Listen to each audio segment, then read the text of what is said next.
Cricket అభిమానులంతా ఎంతో ఆసక్తిగా ఎదురుచూస్తున్న ఐపీఎల్ 2024 సీజన్ మరికొన్ని రోజుల్లో ప్రారంభం కానుంది. మార్చ్ 22 నుంచి Chennai super Kings royal Challengers Bengaluru మధ్య తొలి మ్యాచ్తో ఈ మెగా టోర్నీ మొదలు కానుంది.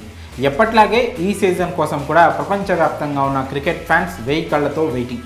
అయితే ఈసారి సీజన్కు పార్లమెంట్ ఎన్నికలు కాస్త అడ్డు తగిలేలా ఉన్నాయి. ఇదే ఏడాది లోక్సభ ఎన్నికలు ఉన్న నేపథ్యంలో బీసీసీఐ కేవలం 21 మ్యాచ్ల షెడ్యూల్ని మాత్రమే విడుదల చేసింది. లోక్సభ ఎన్నికల షెడ్యూల్కు అనుగుణంగా మిగిలిన మ్యాచ్ల షెడ్యూల్ను ప్రకటించనుంది బీసీసీఐ. అయితే ఈ క్రమంలోనే ఆర్సీబీ మ్యాచ్లకు సంబంధించి ఓ ఇంట్రెస్టింగ్ విషయం వెలుగులోకి వస్తోంది.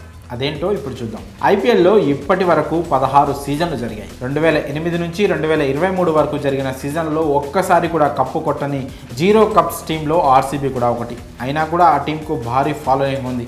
పాపులారిటీ క్రేజ్లో ఐపీఎల్లోనే మిగతా టీమ్స్ కంటే ఆర్సీబీనే టాప్లో ఉంటుంది. విరాట్ కోహ్లీ కారణంగానే ఆర్సీబీకి అంత క్రేజ్ వచ్చింది. దాదాపు ప్రతి రాష్ట్రంలోనూ ఆర్సీబీకి ఫ్యాన్స్ ఉంటారు. మన తెలుగు రాష్ట్రాల్లో కూడా ఆర్సీబీకి భారీ ఫ్యాన్ బేస్ ఉంది. హోమ్ టీమ్ సన్ రైజర్స్ హైదరాబాద్ను కూడా కాదని ఆర్సీబీకి సపోర్ట్ చేసే క్రికెట్ ఫ్యాన్స్ ఉన్నారు. అలాంటి వారికి ఒక గుడ్ న్యూస్. రానున్న ఐపీఎల్ 2024 సీజన్లో ఆర్సీబీ తమ హోమ్ గేమ్ మ్యాచ్లని వైజాగ్లోనే ఆడనున్నట్లు తెలుస్తోంది. అదేంటి, ఆర్సీబీ హోమ్ గ్రౌండ్ బెంగళూరులోని చిన్నస్వామి స్టేడియం కదా, వైజాగ్లో ఎందుకు ఆడుతోందనే డౌట్ రావచ్చు. దానికి ఓ బలమైన కారణం ఉంది. ప్రస్తుతం బెంగళూరు సిటీలో తీవ్ర నీటి సంక్షోభం తలెత్తింది.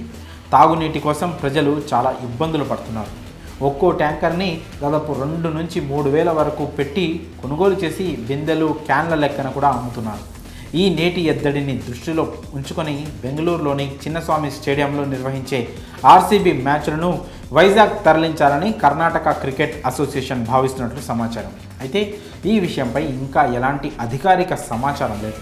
ఒకవేళ బెంగళూరు నుంచి మ్యాచ్లను తరలిస్తే వైజాగ్ అయితే బెటర్ ఆప్షన్ అని కూడా కేసీఏ ఫిక్స్ అయినట్లు తెలుస్తోంది. మరి ఆర్సీబీ మ్యాచ్లు వైజాగ్లో జరిగితే ఎలా ఉంటుందో మీ అభిప్రాయాలను కామెంట్స్ రూపంలో తెలియజేయండి.